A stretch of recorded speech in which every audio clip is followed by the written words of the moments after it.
Une erreur irréparable a bouleversé ma vie après avoir couché accidentellement avec ma belle-mère en l'absence de ma femme.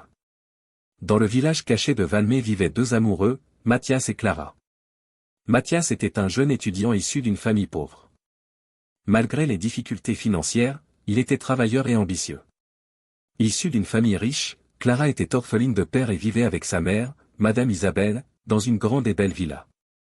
Clara aimait beaucoup Mathias et l'invitait souvent à la villa pour qu'il passe du temps avec elle et sa mère. Madame Isabelle, veuve depuis 4 ans, avait décidé de ne pas se remarier pour honorer la mémoire de son mari défunt, qui faisait la fierté de tout le village. Elle avait passé ces 4 années sans se rapprocher d'un homme, mais elle se sentait souvent seule, en manque d'amour et de chaleur masculine. Mathias, de son côté, était un jeune homme sportif avec un corps musclé et attirant. Lorsqu'il venait à la villa, il portait parfois un maillot de bain, ce qui ne passait pas inaperçu.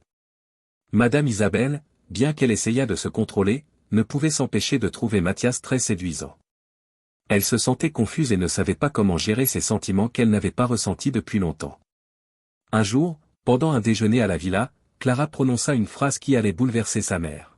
« Maman, Mathias et moi avons décidé de nous marier et nous te demandons ta bénédiction. » Madame Isabelle fut immédiatement choquée en entendant cette nouvelle. Elle ne savait pas quoi ressentir. Elle n'était ni contente ni mécontente, mais un mélange d'émotions l'envahissait.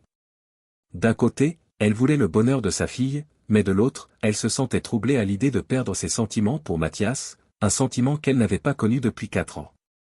Après quelques secondes de réflexion, Madame Isabelle répondit d'une voix calme mais ferme.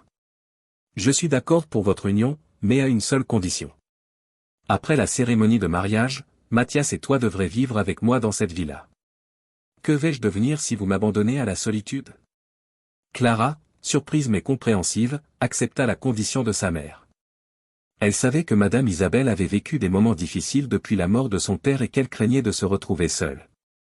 Mathias, de son côté, était prêt à tout pour épouser Clara, même si cela signifiait vivre sous le même toit que sa future belle-mère. Cependant, au fond d'elle, Madame Isabelle avait une autre raison pour insister sur cette condition. Elle ne supportait pas l'idée de ne plus voir Mathias régulièrement. Depuis qu'il fréquentait Clara, elle avait développé des sentiments pour lui, même si elle savait que c'était mal. Elle se sentait coupable, mais elle ne pouvait s'empêcher de vouloir garder Mathias près d'elle, ne serait-ce que pour ressentir un peu de cette affection masculine qui lui manquait tant. Le mariage eut lieu quelques mois plus tard, et le jeune couple emménagea dans la villa, comme convenu. Au début, tout se passait bien. Clara était heureuse d'avoir Mathias à ses côtés, et Madame Isabelle semblait contente de ne pas être seule.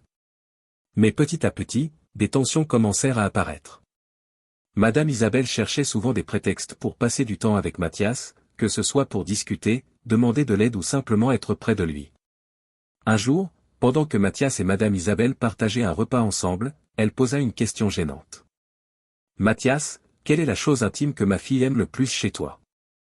Mathias fut immédiatement surpris par cette question. Il resta bouche bée pendant quelques secondes, ne sachant pas quoi répondre. Mais après un moment de réflexion, il répondit calmement et avec douceur. « Clara aime quand je lui masse le dos. Cela la détend et la rend heureuse. » Madame Isabelle fut troublée par cette réponse. Pour elle, c'était une pure coïncidence, car son défunt mari lui faisait aussi des massages corporels quand il était encore en vie. Elle se souvint à quel point ces moments étaient précieux pour elle et combien elle les regrettait depuis sa mort. Dès ce jour, Madame Isabelle commença à voir Mathias différemment. Elle trouva un moyen de rester seule avec lui en demandant à Clara de sortir pour quelques heures. Dès qu'elle fut partie, Madame Isabelle appela Mathias et lui dit d'une voix douce mais insistante. « Mathias, rends-moi un petit service. Tu sais, cela fait 4 ans que je suis veuve, et je souffre du manque de massage corporel. J'aimerais que tu utilises tes mains douces pour m'aider à me détendre. » Mathias se sentit immédiatement mal à l'aise. Il ne s'attendait pas à une telle demande et ne savait pas comment réagir. D'un côté, il ne voulait pas blesser Madame Isabelle, mais de l'autre, il savait que cette situation était inappropriée. Le désir interdit, jusqu'où iront-ils? Dans l'ombre feutrée d'une villa luxueuse, les regards se croisent, les émotions s'enflamment. Mathias, jeune et séduisant, se retrouve face à un dilemme qu'il n'aurait jamais imaginé. Madame Isabelle, bien que marquée par le temps, dégage une élégance troublante, une présence envoûtante. Le jeu dangereux du désir et de l'interdit commence. Envie de connaître la suite? Intrigue, tension, secrets inavoués. L'histoire ne fait que commencer. Abonne-toi maintenant à la chaîne YouTube David Desdrumes et plonge dans un récit où passion et interdit s'entremêlent. Ne manque pas le prochain épisode.